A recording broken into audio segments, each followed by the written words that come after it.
Potekal je še primorski derbi med domačim Koprom in Goričani. Kanadčki bi z morebitno zmago lahko še skočili na 5. mesto, medtem ko bi Goričani zmago dosegli 2. mesto in lep uspeh v tem drugem delu prvenstva. V zaključku polčasa pa še strel Filipoviča, tudi tokrat z glavo, ampak udarec je šel mimo vrat. V drugem delu pa nekoliko bolj živahno, najprej Goričani, tisti, ki so bili nevarni, Osuje streljal, tokrat mimo vrat, izjemno lepa priložnost za Gorico.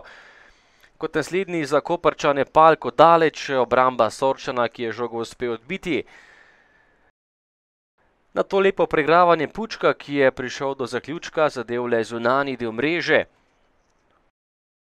Potem pa lepa kombinacija Goričanov, najprej odlična obramba vratarja Kopra, potem pa odbita žoga še enkrat do Nigerica Osuja, ki je podal Edafe, pa je zadev za prednost Gorice 0:1.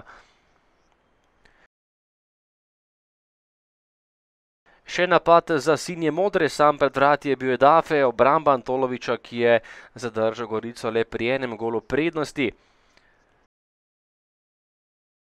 Še zadnja akcija tekme, podaj na drugo vratnico in odličen strel Vekiča, ki pa je šel malo čez gol in ostavljajo pri zmagi sinje modrih, ki so bili letos uspešnejši. Od Kopra pomembna zmaga in končno 2. mesto, izjemno lep uspeh za goriško ekipo v letošnjem prvenstvu. Z mladimi je predvsem v redu. Prva njihova tekma, malo v strahu, se ni videl na igrišču. Smo imeli tudi svoje priložnosti. Gorica se vidi, da je dobra ekipa. Mislim, da smo zelo dobro parirali danes tekmo. Sigurno, da smo. Osvojili smo največ točk.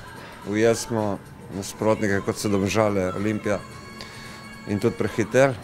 Tako da res zasluge fantov za ta fenomenalen uspeh.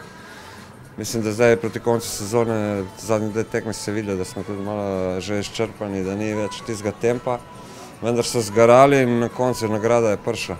Mislim, da je moštvo kazalo zelo dober nogomet in tako da so tudi vsi Goričani, ki so prišli danes na Bonifako, lahko zadovoljni in ponosni, da imamo takšen klub v Gorici.